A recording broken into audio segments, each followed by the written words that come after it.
Welcome to CPAC Now, America Uncanceled. You know, we're getting awfully close to the important days of all these Republican primaries across the country. And I think for people who are very distressed at what's going on in America and what happens in our nation's swamp with the establishment Republican Party, there's no race that they're following more than this congressional primary in Wyoming. That's right, Matt. And let me tell you something. I have to say, I think there was like the battle of the fundraisers here in Washington, D.C. in the last month between swamp creature Congresswoman Liz Cheney, someone who I think has disappointed so many Republicans. And they were trying to make this big thing about, you know, these Republicans and Democrats fundraising for her.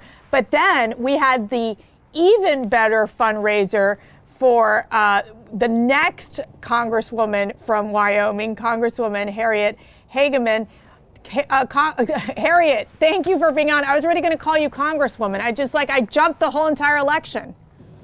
I like it. I think we can go with that. It's true. There is this real battle for the heart and soul of the Republican Party. Those people who want to keep the old rules the way it's always operated, and those across the country that want to see the Republican Party expand, especially to voices outside of Washington, D.C. How is it going out there in Wyoming, Harriet? Well, fantastic. As you can probably tell, I'm in a hotel room right now, and I'm spending all of my time traveling around the state of Wyoming, meeting with constituents, having 2+ hour town halls, talking to them about the issues that are important to them, and actually running a grassroots campaign. As we often say, this is a republic, meaning it is a representative form of government. And I don't know how you represent people if you won't speak to them, if you won't meet with them, if you won't talk to them, and if you won't engage with them on the issues that are affecting their lives. Well, I got to ask you, because, you know, I worked a lot with Liz Cheney during the Trump administration. And, you know, there was a moment in time that there was a friendly relationship. She understood what needed to be done to pretty much implement the America First policies. But then there was a sudden shift after January 6th, where, you know, you saw this whole obsession with this committee and how she pretty much betrayed the Republican Party, decided to play in this political witch hunt against anyone who supported Trump. And I think it's really backfired on her, because I do feel like she's lost touch with the people of Wyoming.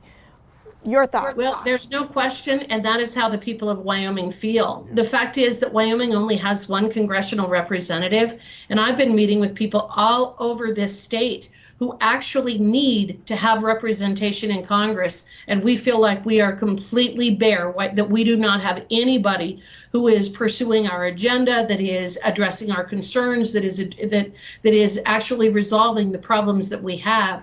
As you may also know, 48% of our surface estate is owned by the federal government. We have a huge federal footprint out here, meaning that our congressional representatives is even more important than some other states. And again, we don't have anyone who is representing us. It has been close to 2 years since Liz Cheney has even attended any kind of a Republican, or participated, not just attended, but even participated in any kind of a Republican event in Wyoming. She has completely betrayed Wyoming. She's betrayed our country. And what you say is she has been focusing on and obsessed over the January 6th commission.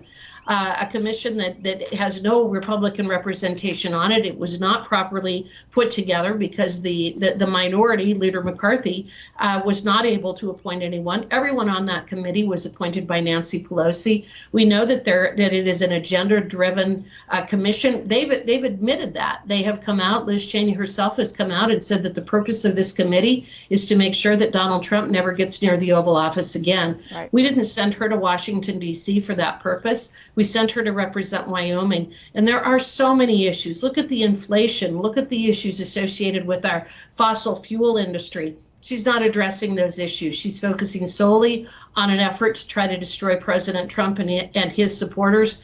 And she doesn't represent us or our interests.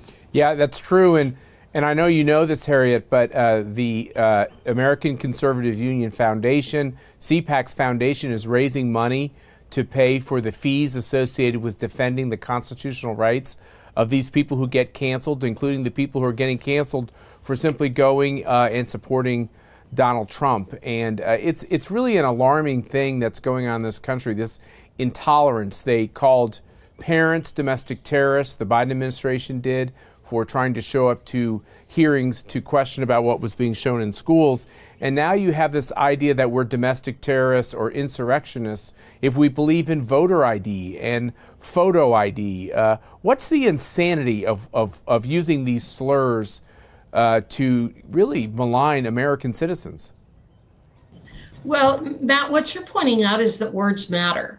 And all of us know that if you repeat a lie often enough, pretty soon it can become what people identify as history. We know that by looking at things like the 1619 Project. And what the other side is very effective at doing is either using words to their advantage, as you've just described, or distorting what words really mean. What is a man? What is a woman? The fact that we're even questioning some of those things, or people are discussing those kinds of things, has an awful lot of us really kind of flummoxed. But what you realize is, again, it's an effort to use language in order to destroy people because they can't win a legitimate argument. And that's what we need to do. This country has been based upon the concept of freedom of speech, freedom of religion, the individual, not collectivism, due process rights, all of those things that we've, for many years, really taken for granted because they're in our Constitution. They're natural rights. They're inherent in us from the moment of conception.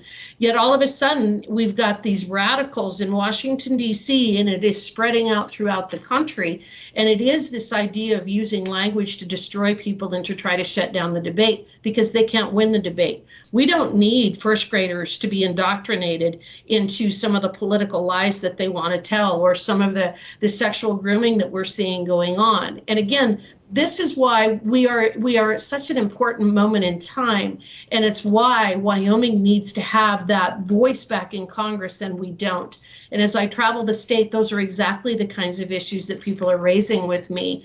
The big three issues in Wyoming are inflation, protection of our oil and gas jobs, and fossil fuel industry, and border security. Yet our congressional representative is absent on all of those. And those are things that are so important in terms of the future of our country and to ensure that we can continue to enjoy the constitutional protections that we have.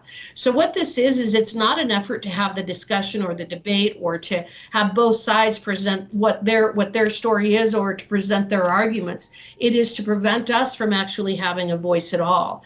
And that's one of the things that I see that is so dangerous about the January 6th Commission. I see it as a horrific abuse of power, because what it is it's taking one of the most powerful institutions, not only in America, but really in the world, and targeting it against political enemies. And that has never been the form of government that we have. When you want to talk about a peaceful transition of power, or you want to talk about those kinds of things, we had that. Joe Biden was sworn in on January 21st. But what we now have is we have people who are being targeted because they supported Donald Trump. We have people being targeted by Congress.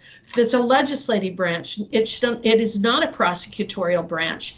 Yet the folks on that January 6th Commission are acting as the prosecutors. They're going to determine what evidence is submitted to themselves to determine what happened on January 6th. So they're acting as prosecutors, judge, and jury, a complete violation of our form of government. Yet that's the only way that they can actually reach the conclusion that they want to reach, and ultimately, again, to try to destroy President Trump and his supporters. Well, you bring up so many great points. I think one of the things that we're starting to see, and I want you to explain the primary process in Wyoming, because I believe it's an open primary. Is that right, Harriet? So Democrats, Independents, they all can vote in this primary. Yes, they can. They have to become Republicans for the day, but they can they can switch their party on the day of the primary. Wyoming has an open primary. That's something that I have been challenging for years. I don't think that's right. I think Republicans ought to vote in the Republican primary and Democrats in the Democrat primary. And again, let's have the debate. Let's each put up our candidates and present them to the people of Wyoming, and we can decide, what the citizens of Wyoming want as far as their type of governance. But even with crossover voting, I'm confident that I can beat Liz Cheney. There are a lot more Republicans in Wyoming than there are Democrats. But our early voting starts on July 1st. The primary is actually August 16th, Oh, and this wow. race will be decided in the primary. Right, right. You're so passionate about this question of constitutional rights and the fact that we have a system that's supposed to determine, a legal process for people. Get back to this question about this whole 1-6 committee. Isn't it just an attempt to have a third impeachment of Donald Trump and to prevent him from being on the political battlefield? And isn't that just so un-American? Shouldn't anybody be able to, as long as they can constitutionally fulfill the requirements, shouldn't anybody who wants to run for office be able to run for office? Well, that's just it, Matt, is what this committee is trying to do is they're again going to be the judge and jury of who they think should be allowed to run for office in this country. And so I think this goes back to a point that you were making very early in this conversation about the elites in Washington, D.C. What I've learned as I've been running for this seat and as I have been meeting people in Washington, D.C., as I've been traveling Wyoming, is I think there's a thing back in Washington, D.C. called the Uniparty. And Liz Cheney just released the numbers of what she raised this last quarter. And I think what you're seeing is the uniparty at work. Liz Cheney is very, very useful to the Democrats right now. And they're going to exploit her and ultimately the state of Wyoming for everything that they're worth and that she's worth, because she is furthering their agenda. And it is the agenda of the uniparty, and it's not the agenda of the American citizens or our Constitution. So yes, I find it interesting that she constantly talks about the Constitution. And why I find that so interesting is I'm actually a constitutional attorney. I don't just play one on TV. And why I say that is because she talks about in very general, broad language about the Constitution, but ignores the fact that we have things like the Equal Protection Clause. We have due process rights. We have the Eighth Amendment against cruel and unusual punishment. We have the right to speak out in terms of the First Amendment. Right. And sometimes that can get kind of messy. But in a republic and in a free society, things can get kind of messy, but that's okay, because ultimately our Constitution has stood strong for over 234 years because we allow people to speak. We have the ability to vote for our representatives. We have the understanding and recognition that if I'm charged with trespass and you're charged with trespass, we're both going to be treated the same way. But that is not what has been happening, and that is especially not what is happening with this January 6th Commission.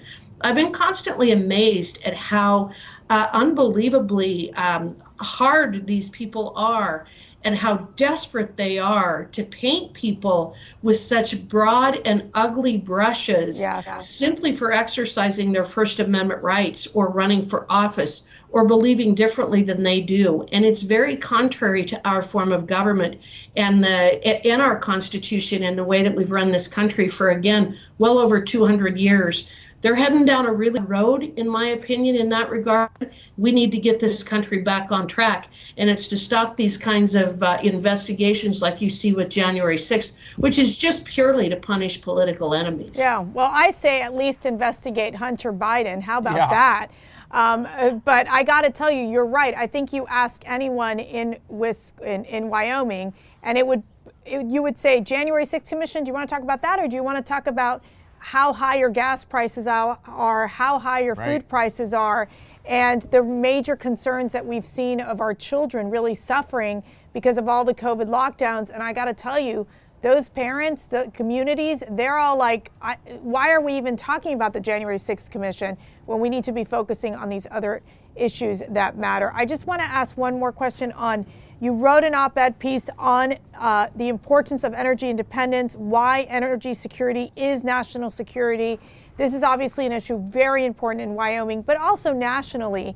What's your sense in terms of how poorly Biden has managed this situation with our oil and natural gas industry? It has been a disaster. And I will say this, I just truly believe that there is a special place in hell for people who intentionally adopt policies that are designed to increase the cost of energy, housing, and food. And every single decision he has made since he was president is designed to do exactly that. It affects the middle class dramatically. It is a hidden tax. That's all. Inflation is monetary policy, and we've got an administration and people in the Democrat Party right now that they are adopting policies intended to hurt the citizens of this country. And in our form of government, the purpose of government is to protect us and to ensure that we can exercise our constitutional rights and freedoms. And we have a government that the moment that they walked into office, the moment that Joe Biden became president, he has been bound and determined to do exactly what has happened. That's what people need to understand, is that this isn't an unintended consequence, what we're living through in terms of the rising gas prices, rising food prices, rising housing prices, the catastrophe that we're seeing play out in the Ukraine. Every bit of this is absolutely directed to failed energy policy. The Western world has been almost on a mutual suicide pact for the last 30 to 40 years in this effort to be carbon free by 2030 or to stop all use of fossil fuels. The fact is, we have an abundance of oil and gas and coal and uranium in this country. We should use it. It's in our best interest. It's in the interest of national security, but it's in the interest of world security. For when we look at what is playing out, Europe is beholden to Russia for their energy supplies. We have the ability to not only be energy independent, but we as a stable society can provide energy to other countries as well. We shouldn't be begging Venezuela and Iran and Russia and Saudi Arabia for that. Energy independence, energy security is national security. This administration is a failure. And anybody who doesn't talk about that every day is deflecting attention from the mess that has been created by the Biden administration. And just to put a fine point on that, as we close out this great conversation, Harriet, that if we had approved the completion of the Keystone XL pipeline, which Joe Biden, I think on day one, ended, it was already 50% complete. It would have been completed by the end of the year, and it would replace all the product that's coming in from Russia into this country. So, you know, each one of these little decisions has a global impact, like you're saying, Harriet. And to have somebody in Congress who actually understand that the Constitution matters and that American energy matters is a pretty big thing. So we really wish you well. Of course, we know everyone knows, but CPAC has endorsed you. We're 100% behind you. We're willing to do anything you need to pull this thing over the line into victory, Harriet. So you just let us know what our CPAC community can do. Well, I appreciate it very much. What I'd love to have is people go to hegemonforwyoming.com. Liz Cheney had a huge fundraising this last quarter. We have to be able to compete. I need people to go to hegemonforwyoming.com.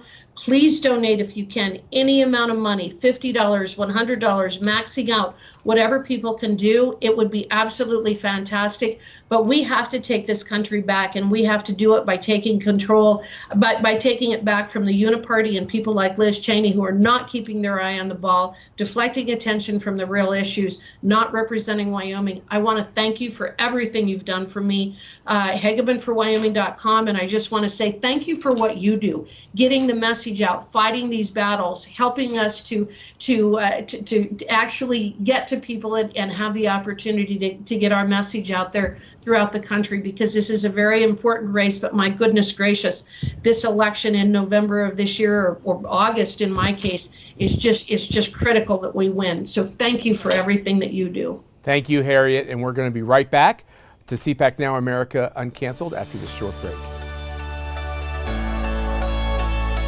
Hey everyone, this is Matt Schlapp with CPAC, and it's my privilege to tell you that we've got a very important project that we've just announced, the First Amendment Fund. It's a brand new fund that we've created through our criminal justice reform efforts to raise money to take care of you, Americans who are being canceled and desecrated out there around the country. We know it just happened in Virginia, where parents were called domestic terrorists by the Biden administration, where people who just want to express their political views are canceled left and right. Now we have this terrible specter of a vaccine mandate where you can lose your job or be prevented from going to a restaurant or go to school according to your vaccination status. These are all the things that are happening in this country that are making people realize that America is in a fight to defend the principles that have made her great. If you want to be involved in this important effort, please go to conservative.org, click the link for the First Amendment Fund.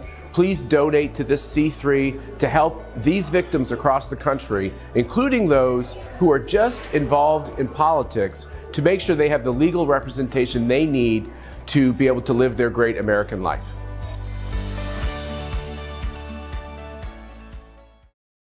Welcome back to CPAC Now, America Uncanceled. We're actually, I know this is so strange, but we're not in our studio, obviously, as you can tell. We are on our front porch, which is a very special place for Matt and for myself, because we, especially during this COVID lockdown stage of our lives, we spent a lot of time sitting out here, morning cup of coffee. That's right. We would bring out our Bible, we would pray together, and we would really talk about the direction of our country and where we were headed.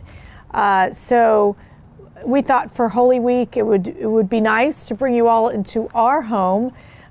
Some of you have been to our home, but for us, our faith is incredibly important. And Matt, as we enter into Holy Week, what are your thoughts as you've gone through this Lenten process? Well, so this is the coffee porch, and on the other side of the house we have the bourbon porch. Okay, so you just took my very serious question and threw it out the window. It just depends on what part of the day we're in, but it is true. On this porch, I'm not a bourbon drinker. On this porch and on that porch, we also talked about this book that I wrote, co-authored with Dale Hudson, that you wrote the foreword for, which was kind of like us talking about from the heart what's going on with this spiritual battle that's going in around the country. And so I think this Holy Week is a very special time for Americans who love America, who love our founding, who love our heroes, who love our story, because I think there's a pushback going on. I think the American people have realized staying silent is a bad strategy. We thought maybe we could wait this out and everything would go back to normal. It's not going to go back to normal unless we really stand up. And part of that is taking strength in the fact that God has a plan for each one of our lives. And this week is a time for us to kind of hunker down and remember what God wants us to do. By the way, we can turn around our lives at any moment of any day. We can decide to be bolder at any moment of any day. We don't have to be focused on the past and what we've done that we've made mistakes on, or that we've been too quiet when it comes to this question about what's going on in our politics. We can turn a new leaf at any time, and that's what Holy Week really gives us the opportunity to do, to introspectively think about what it is we're supposed to be doing with our lives, what God wants us to do with our lives, and then this whole question of, as we all come together, what is America's role in the world? Right. And I think that's what I'm going to be spending a lot of time thinking about, focusing on, and finding great hope and optimism that the American people are by and large very good, very decent, and they're very troubled by the very things we're troubled about. Well, and I think about, the Passion of Christ, and I think about the agony in the garden, in that moment of despair of Jesus, where it was feeling pure darkness, pure sadness, but he knew that it was God's will, and then going through where he's carrying the cross to crucifixion, and we also reflect on that as well. So even in the most difficult of times, knowing that Jesus knew that there was going to be a better day, a better moment. And that, of course, coming with the resurrection on Easter Day. So I think for me during this Lenten time, I've learned one big lesson, and that is to ponder on your blessings every day. Just really pray and be grateful for what God has given you, even though sometimes things look dark and it looks chaotic and it looks uncertain, because there is great light and great hope that we still have here in our communities and in this country. But I do want to play a clip, because you've been traveling all over the country for the past... We went to Arizona, you just haven't stopped. Houston, Minnesota. We went and you to do Florida. These quick, day in, day, get in, get out type of trips. And you were in Leavenworth, Kansas. Yeah, and you all know Leavenworth, Fort Leavenworth, the fabled site of this very early military installation, which includes a prison. And so it's a really historic town. Abraham Lincoln campaigned in Leavenworth when he first ran for president. So it was great to be with the people of Leavenworth. And I want to play a clip from your speech. So let's take a listen. What's going on in this country is something much worse. So we call our book The Desecrators, because what we all have to understand is this is not a political fight we're in, partly political. This is a spiritual fight. When you can change genders, when you can target little kids like my little girls to create confusion over their gender and to sexualize them at tender ages, sexualize them before even the mom, my wife, or me even had a chance to engage them on some of these topics, because we want to choose the timing of some of these topics. We don't want Disney to choose the timing of these topics. We don't want to trip into it.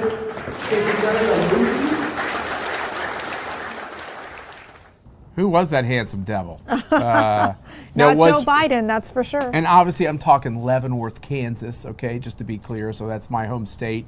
It was great to be back with all the people there. A bunch of people bought my book, which was fun as well. And the speech really was about this decision to write the book, which once again, these conversations happened on this very porch, because we felt like the editor of Tan Books really felt like our story was part of what was going on in the country and how we need to motivate people to stand up and fight back. You know, a lot of people, when I got canceled because of the comments I made on the racism and the racial animosity. No, let's get real. It was Black Lives Matter. These people have bought more mansions than anyone I've ever imagined. They've misspent the money, and they've created such animosity within, our own country, dividing our country by race. And so, so let's make it very clear what you pushed back on, which was what you did. And these corporations, they were sheepish, and they caved into the BLM fake narrative. Yeah, they did. And the bottom line is these corporations are now complicit with this great tragedy of the fact that millions and millions, I think $90 million was raised. And what the owners did is, I call it BLM HOA, Homeowners Association. They seem to all have bought these multiple $million-dollar homes. No kids got a scholarship. Yeah. No kids got a laptop. No churches located in Black communities got the resources they need for after-school programs or marriage counseling. All of that was overlooked. And it wasn't ever about fighting racism. What Black Lives Matter was focused on was fighting America. And the staff at CPAC put together a great phrase on this, which is, let's fight racism, not America. What BLM wants to do, they don't want to fight racism. They want to create racial animosity in order to bring down America. And I keep waiting for the apology calls that should be coming in from all of these corporations and the powerful that called me a racist simply for saying the Black Lives Matter agenda was a Marxist agenda aimed at the church, and aimed at the family, aimed at the unborn child, aimed at all the wrong targets. What they should have been aimed at is the idea of us trying to come together with racial harmony. So I'm very proud of what I said. I'm very proud that I didn't take the advice. Here was the advice that you get from everybody. You just got to be quiet. You got to go in a corner for a year. Don't go on TV. Don't talk about these things anymore. You're kind of ruined, and maybe you'll rehabilitate yourself by being quiet. And Mercy and I talked about it at the time, and we said, no, we're not going to do that. That is the pre-Trump strategy that Republicans always use, and famous people use it too. They say, oh, I'm going to rehab or something. And I thought, well, I don't need to go to rehab. It's not that I didn't do anything wrong. I simply expressed the fact that the family and the church are the two most important institutions that will save the Black community and help Black kids. And I think it was the right thing to say then. I think it's the right thing to say now. Burning down a church will not create any racial healing. All it's going to do is rip out this spiritual component, which we need to heal our land, and the Bible's so clear about that. Yeah, well, I think it's a great opportunity to buy Matt's book, The Desecrators. You can go to thedesecrators.com if you haven't read it. It's a great read, especially now, because it does talk about, especially during the Holy Week, because it's about spiritual warfare. It's about the spiritual fight that's happening here in this country and across the globe. So we want to thank you all for watching. We're going to have great programming all week long, so just stay with us. And hope you guys have a wonderful, wonderful day.